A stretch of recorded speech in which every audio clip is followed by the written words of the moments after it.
कि मेरी दीदी सबसे कुछ ना कुछ तो ज़रूर छुपा रही है। बहुत देर तक गांव वाले आकर दीदी का हाल हवाल पूछते रहे और ज़्यादातर लोगों ने यही कहा कि लड़के का घर इतना बड़ा है, तुझे तो खुश होना चाहिए कि ऐसा दामाद मिल गया है।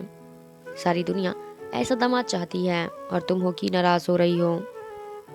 लोगों की ऐसी बातें सुनकर दीदी फिर से रोने लगती और अपना सिर पीटने लगती।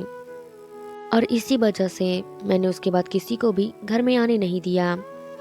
जो भी आता उसे मैं यही कहती कि दीदी सो रही हैं, और दीदी के पास बैठकर अपने बचपन की और माँ पिताजी की बातें करती रहती।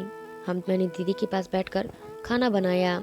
जब रात हुई तो दीदी सबसे पहले लेट गई थी और उसे सोते हुए देखकर मैं देखती रह गई थी। तभी रात का न जाने कौन सा समय था जब मैंने देखा कि दीदी अपनी चारपाई से उठ रही हैं। मैं भी अपनी आंखें बंद करके लेटी रही। मैं बस ये देखना चाहती थी कि वो क्या कर रही हैं। दीदी को जब यकीन हो गया कि मैं सो रही हूँ तो वो कमरे में मौजूद एक बक्से के पास बैठकर अपने पल्लू से लगे उस चाबी को खोल दिया। मुझे अचानक याद आया कि, कि दीदी ने यह बक्सा कभी खोलने ही नहीं दिया था। मैं अब उठकर बैठ गई थी, लेकिन अब दीदी का ध्यान मेरी तरफ से हट चुका था।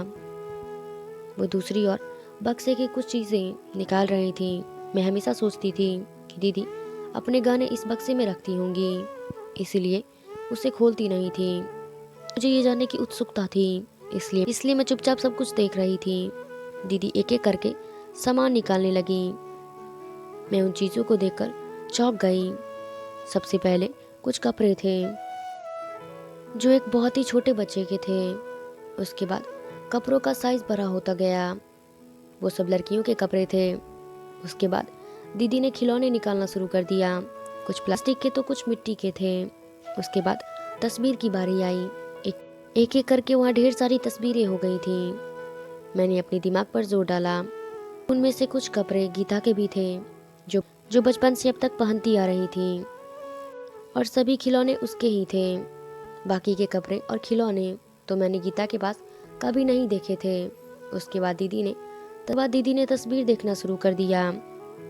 की तस्वीरें गीता की थी, लेकिन उसके बाद उसमें एक और तस्वीर जुड़ गई थी।